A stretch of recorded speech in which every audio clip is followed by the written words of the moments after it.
आपके अपने YouTube channel M ज्ञान गंगा में आपका स्वागत है। आज हम अवकलन के बारे में पढ़ने वाले हैं। अवकलन जो होगा वो बेसिक से हाई लेवल तक जाएंगे। बेसिक कॉन्सेप्ट सीखते सीखते धीरे धीरे अगले अगले चैप्टर में चलेंगे और बेसिक से हाई लेवल तक चलेंगे। चलिए आइए देखते हैं समाकलन क्या है। हम पढ़ने वाले हैं समाकलन। समाकलन को हम प्रति अवकलज भी कहते हैं। समाकलन को हम प्रति अवकलज भी कहते हैं। अब समाकलन को हम प्रति अवकलज कहते हैं, इसका मतलब क्या है कि जैसे समाकलन जो होता है उसका प्रतिलोम जो होता है वो अवकलन का होता है। हम जानते हैं कि हमारे पास फार्मूला होता है, यदि किसी ने कह दिया साइन एक्स का अवकलन कीजिए, साइन एक्स का अवकलन कीजिए, तो साइन एक्स का अवकलन डी बटे डी एक्स होगा। डी बटे D x sine x, x के सापेक्ष हम साइन के लिए अवकलन कर रहे हैं, तो हम जानते हैं डी बटे डी एक्स साइन एक्स बराबर होता है हमारे पास कॉस एक्स। डी बटे डी एक्स साइन एक्स बराबर होता है कॉस एक्स। यहां से यदि हम डी एक्स को यहां पक्षांतर कर दें तो इस डी की वैल्यू खत्म हो जाती है, मतलब हम लिख सकते हैं साइन एक्स बराबर कॉस एक्स डी एक्स। यहाँ पे अगर हम समाकलन का चिन्ह लगाना तो हमें पता चल गया कि समाकलन cos x dx बराबर होता है sin x, अर्थात d बटे डी एक्स साइन एक्स बराबर होता है cos x। d बटे डी एक्स साइन एक्स बराबर क्या होता है cos x होता है। ये तो अवकलन के लिए है। जब यहाँ से d बटे डी एक्स यानी dx को हमने यहाँ पक्षांतर कर दिया, यहाँ समाकलन का चिन्ह लगा दिया, तो समाकलन cos x dx बराबर होता है sin x। लेकिन अब अगर हम यहाँ एक समाकलन करते हैं, अगर हम ये लिख लेते हैं कि साइन x प्लस 3, आपसे किसी ने कह दिया कि साइन x प्लस 3 है। अब जब साइन x प्लस 3 है तो हम क्या करेंगे, हम यहाँ इसका भी अवकलन करते हैं, तो ये आएगा डी बटे डी एक्स, डी बटे डी एक्स। अब जब डी बटे डी एक्स आया तो इसको हम हल करेंगे तो हमारे पास आ जाएगा कॉस एक्स, कॉस एक्स आ जाएगा। ये जो वैल्यू है वो अचर राशि है, अचर का मान 0 होता है। इसी प्रकार यदि हमसे किसी ने कह दिया कि साइन एक्स प्लस 5 का अवकलन, साइन एक्स प्लस 5 का अवकलन करना, तो जब आप साइन एक्स प्लस 5 का अवकलन करोगे तो ये आएगा डी बटे डी एक्स, डी बटे डी एक्स। यहां जब हम लिखेंगे फिर भी हमारा जो आंसर आएगा वो कॉस एक्स ही आएगा। कितना आ गया, कॉस एक्स आ गया। अब इसका भी मान जब कॉस एक्स ही आ गया, कहने का मतलब ये है कि यहाँ साइन एक्स प्लस 3 का मान जो आया वो भी कॉस एक्स आया, और साइन x प्लस 5 का मान भी कितना आ गया, cos x आ गया। अगर मान cos x ही आया, cos x ही आया, तो ये जो अचर राशि है हमें कैसे पता चलेगा कि वहां 3 था 5 था, कौन सी राशि थी, ये पता कर पाना संभव नहीं है। इसीलिए क्या करते हैं, जब भी अवकलन करने की स्थिति है, जब इनका हम समाकलन करते हैं, किसी भी राशि का जब समाकलन करते हैं, क्योंकि ये प्लस 3 पता नहीं चलेगा, जब प्लस 3 नहीं पता चलेगा तो हम जब लिखेंगे इस फार्मूले को इस तरह लिखेंगे।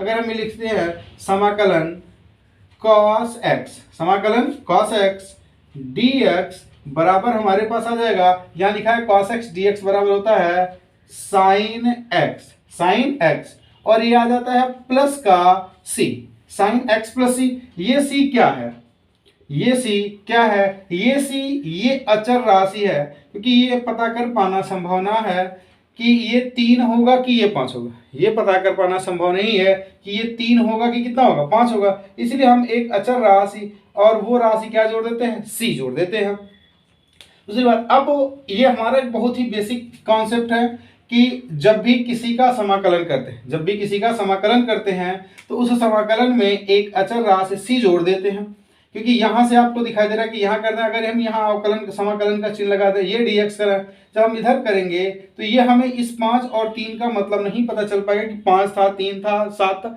मतलब कौन सा नंबर था ये पता नहीं चल पाएगा। इसलिए हम यहाँ प्लस c जोड़ देते हैं। अवकलन का एक बहुत ही बेसिक कॉन्सेप्ट है, बहुत बेसिक फार्मूला है। वो बेसिक फार्मूला क्या है,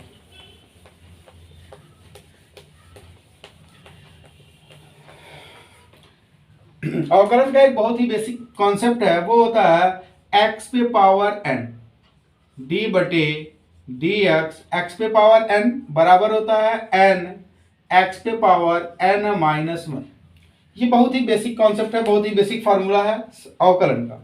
अब अगर हमें x पे पावर n बराबर एन एक्स पे पावर एन माइनस वन तो पता चल गया, लेकिन अगर हमें ये पता करना है कि समाकलन एक्स पे पावर एन बराबर क्या होगा, हमें ये पता करना है कि समाकलन एक्स पे पावर एन बराबर क्या होगा। अब एक्स पे पावर एन बराबर क्या होगा कहाँ से ज्ञात करेंगे, चलिए देखते हैं। यहाँ डी बटे डी एक्स लिखा है, इस डी एक्स को यहाँ पक्षांतर कर दीजिए। इस डी एक्स को जब आप यहाँ पक्षांतर करेंगे तो हमारे पास आ जाएगा एक्स पे पावर एन बराबर, ये समाकलन का चिन्ह एन जो है वो अचर राशि है तो एन बाहर आ जाएगा, एक्स पे पावर एन माइनस वन और ये बन जाएगा डी एक्स। यहां से एन नीचे आ जाएगा और जब नीचे आएगा तो एक्स पे पावर एन बटे एन बराबर एक्स पे पावर एन माइनस वन और ये समाकलन होगा और ये आ जाएगा डी एक्स। अब आपको एक बात दिखाई दे रही है, बात वो ये है कि यहाँ पे एन है और यहाँ पे एन माइनस वन है, अर्थात यहाँ पे एक अधिक घात है इससे, क्योंकि यहाँ n माइनस वन है यहाँ n है, मतलब एक अधिक घात है इससे। यदि यहाँ और यहाँ दोनों तरफ एक अधिक घात है तो यहाँ n किया जाए तो यहाँ n प्लस वन होगा, यहाँ n है और ये n माइनस वन है, अर्थात ये n है और ये n माइनस वन है तो ये एक अधिक है और ये एक कम है। यदि यहाँ n किया जाए प्लस वन किया जाए तो यहाँ इससे एक कम घात होगी, मतलब हम लिख सकते हैं एक्स पे पावर n प्लस वन बटे n plus one is equal to समाकलन x पे पावर n, समाकलन x पे पावर n, ये dx बन जाएगा। अब आपको फिर वही चीज स्पष्ट दिखाई दे रहा है कि n प्लस वन यहाँ n है, इससे एक अधिक घात यहाँ है और यहाँ भी स्थिति यही थी कि इससे एक अधिक घात यहाँ थी, तो हमारा समाकलन बन गया x पे पावर n dx बराबर, ये फार्मूला बन गया कि x पे पावर n dx बराबर x पे पावर n प्लस वन बटे n प्लस वन। ये हमारा एक बेसिक फार्मूला है समाकलन के लिए और बहुत ही महत्वपूर्ण फार्मूला कि x पे पावर n dx बराबर x पे पावर n प्लस वन बटे n प्लस वन, और आप जानते हैं कि वो अचर जो होता है उस अचर के लिए हम प्लस सी जोड़ते हैं, उस अचर के लिए हम क्या जोड़ते हैं, प्लस का सी। तो ये हमारा बहुत ही बेसिक फार्मूला या बेसिक कॉन्सेप्ट का फार्मूला है कि x पे पावर n dx बराबर x पे पावर n प्लस वन बटे n प्लस वन प्लस का सी। और इस तरह से बहुत सारे सूत्र हैं जो हम आपको बताने वाले हैं।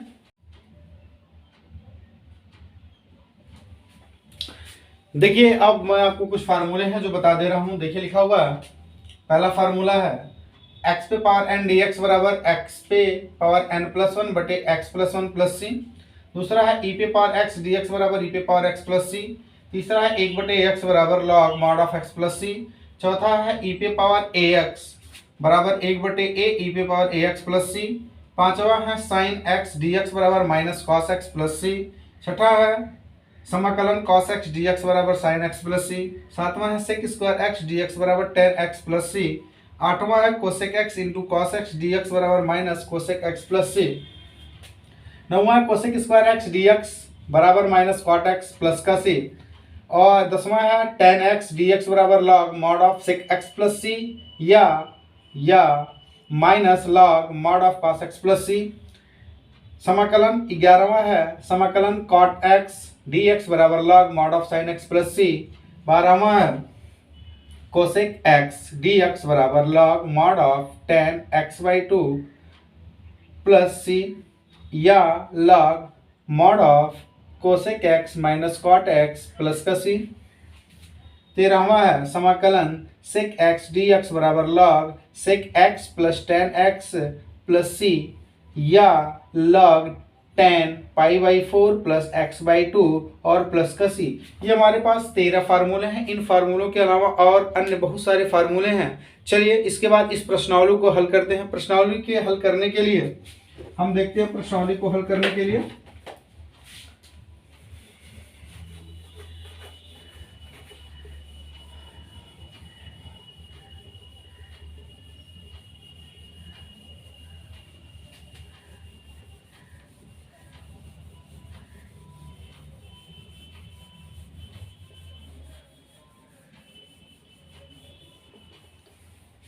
चलिए प्रश्नावली शुरू करते हैं। प्रश्नावली में हमारा जो पहला सवाल लिखा हुआ है वो प्रश्न नंबर 1 से 5 तक ये 7.1 है। प्रासंगिक से 5 तक हमें निरीक्षण विधि से हल करना है, निरीक्षण विधि से हल करना है। ये निरीक्षण विधि कौन सी विधि होती है, चलिए इसके बारे में देखते हैं। निरीक्षण विधि से हमें हल करना है।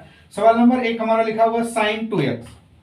पहला सवाल लिखा हुआ है sin 2x।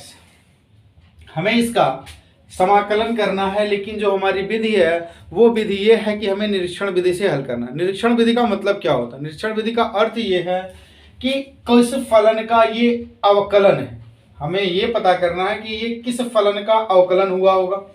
ये किसी न किसी साइन कॉस टेन कॉट यानी त्रिकोणमितीय फलन जो है वो किसी न किसी का अवकलन है। तो हम इस साइन ये किसका अवकलन है? अगर हमसे ये कह दिया जाए कि कॉस एक्स, ये हम जानते हैं कि d/dx cos x का जो अवकलन होता है, d/dx cos x का अवकलन होता है माइनस साइन x होता है। d/dx cos x का जो अवकलन होता है वो माइनस साइन x होता है। तो ये cos x का साइन आ गया, अर्थात कहने का मतलब ये है कि ये भी cos का ही किसी का अवकलन रहा होगा। तो हम इसको लिख देते हैं d/dx, क्योंकि यहाँ x था तो यहाँ भी x आया, यहाँ यदि 2x रहेगा तो यहाँ भी 2x आएगा। तो d/dx यहाँ लिख देते हैं cos 2x, d/dx cos 2x लिख दिया। अब बराबर cos 2x लिख दिया, तो cos का जो अवकलन होता है वो कितना होता है? तो इस cos का अवकलन हो जाएगा -2 sin 2x, -2 sin 2x हो जाएगा। अब जब -2 sin 2x हो जाएगा तो यहाँ से हम dx को गायब करें, जब यहाँ से dx को गायब करेंगे तो हम लिखेंगे cos 2x और ये आ जाएगा -2 बाहर आएगा, समाकलन का चिन्ह होगा, और ये आ जाएगा sin का 2x और यहाँ dx, ये वाला पक्षांतर करके dx को यहाँ ला दिया।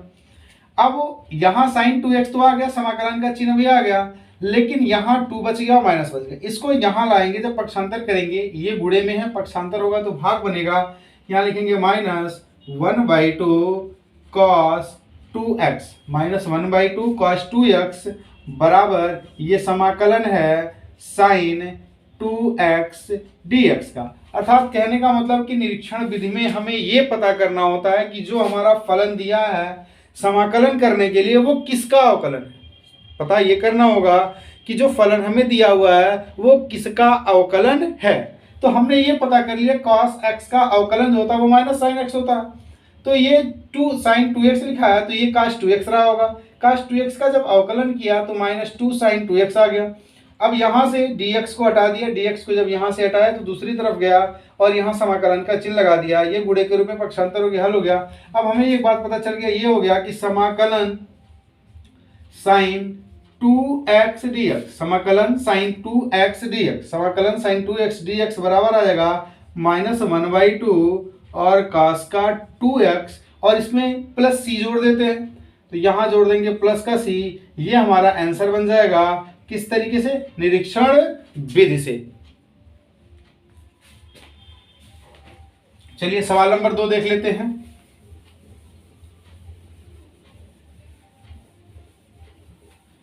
सवाल नंबर 2 आपका लिखा हुआ है, सवाल नंबर 2 लिखा है, कह रहा है सवाल नंबर 2 cos 3x, सवाल नंबर 2 आपसे कह रहा है cos 3x, cos 3x का हमें करना है cos 3x। अब ये पता करिए, सबसे पहले तो हमें ये पता करना है कि ये जो cos 3x है ये किसका अवकलन होगा, cos किसका अवकलन होता है।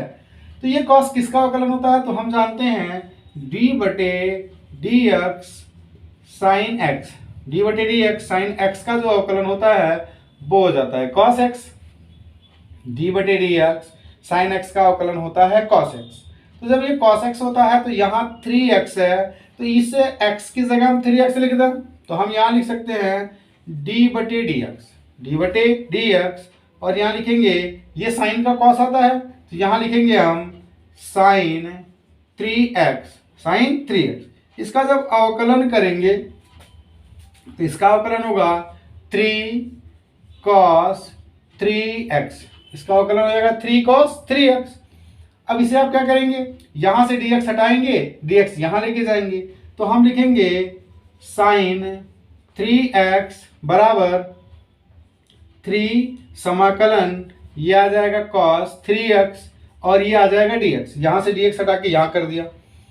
इसे पक्षांतर करेंगे, ये गुणे के रूप में पक्षांतरों का भाग हो जाएगा। ये आ जाएगा 1/3 साइन 3x प्लस का c, साइन 3x प्लस का c इज इक्वल टू समाकलन cos 3x dx is equal to समाकलन cos 3x dx। इसको इधर कर दीजिए, इसको इधर कर दीजिए, तो हम लिख सकते हैं cos 3x dx, cos 3x dx बराबर आ जाएगा 1/3 साइन 3x प्लस का c। ये हमारा आंसर बन जाएगा। सवाल नंबर ये 2 था। आइए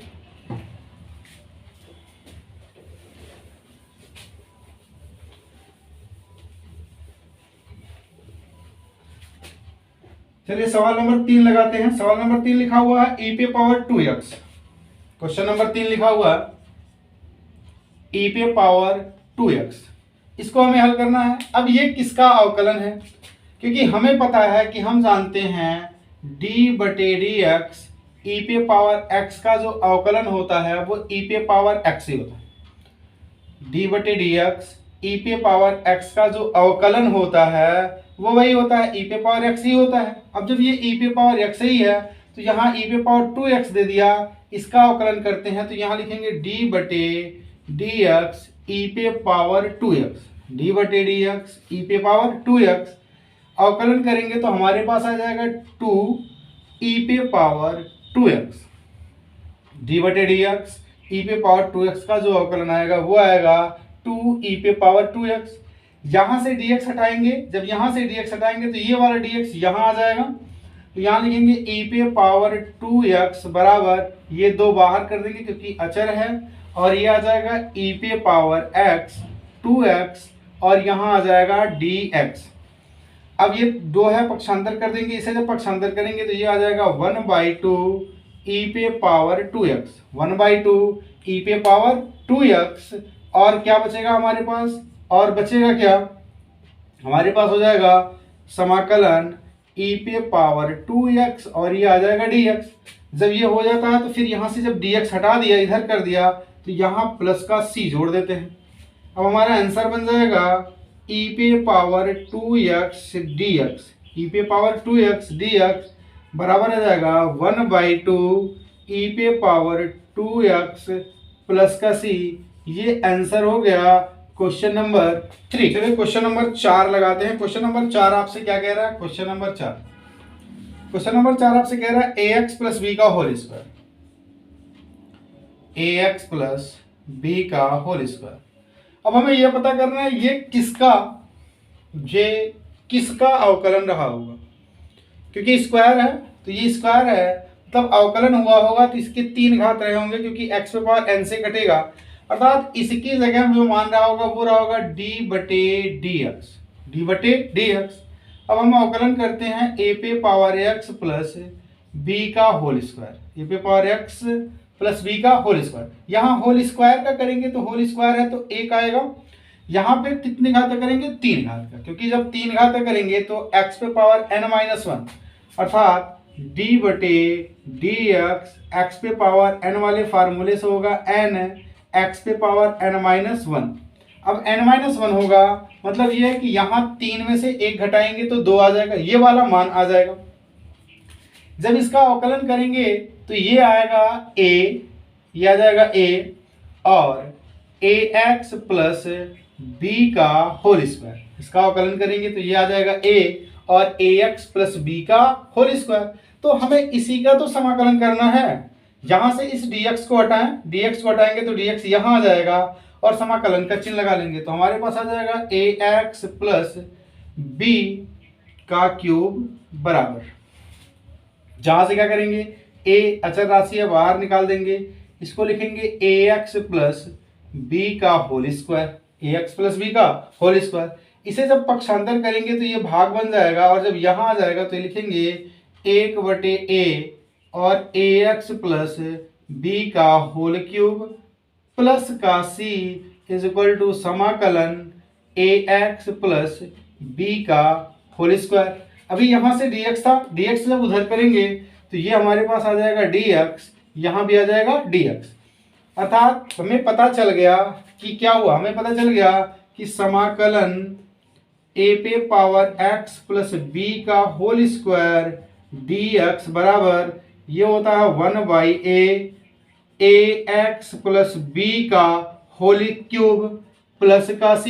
ये हमारा आंसर बन जाएगा। किसी को कोई दिक्कत है? नहीं, समझ में आ रही सारी बातें? ठीक है, चलिए क्वेश्चन नंबर 5 लगाते हैं। क्वेश्चन नंबर 5 क्या कहेगा हमसे?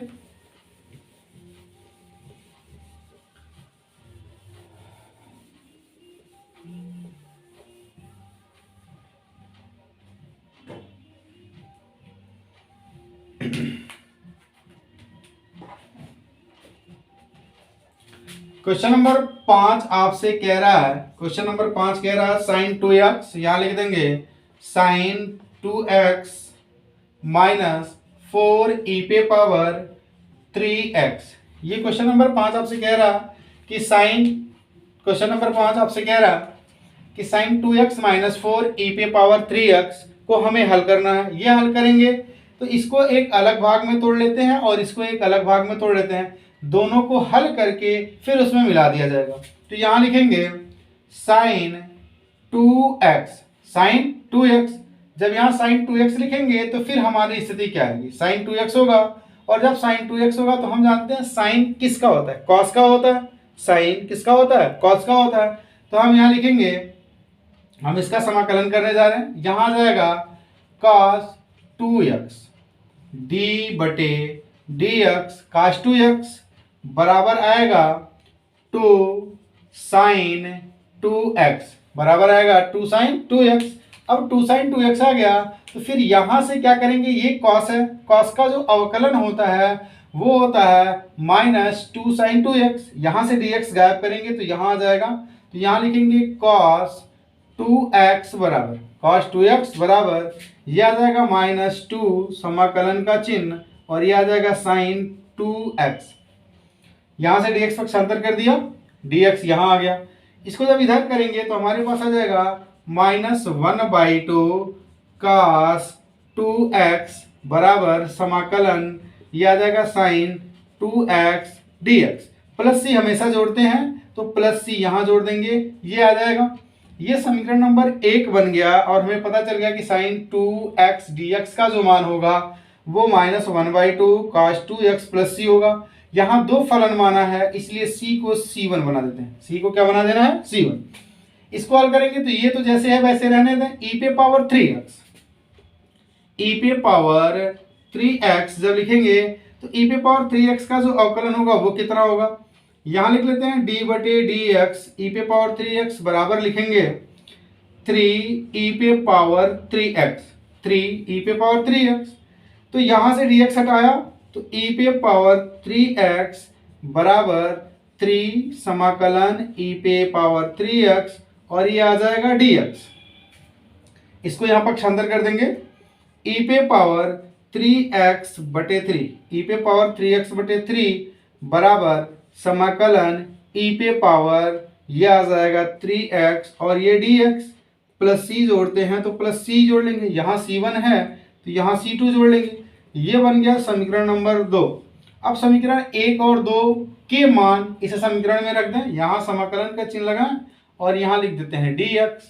जब मान रखेंगे तो साइन 2x का जो मान आया वो साइन 2x का मान आ गया minus 1/2, minus 1/2 cos 2x minus 1/2 cos 2x plus का c1, बीच में माइनस है, माइनस लिख लेते हैं, और e पे पावर 3x का जो अवकलन आया वो आ गया e पे पावर 3x बटे का 3।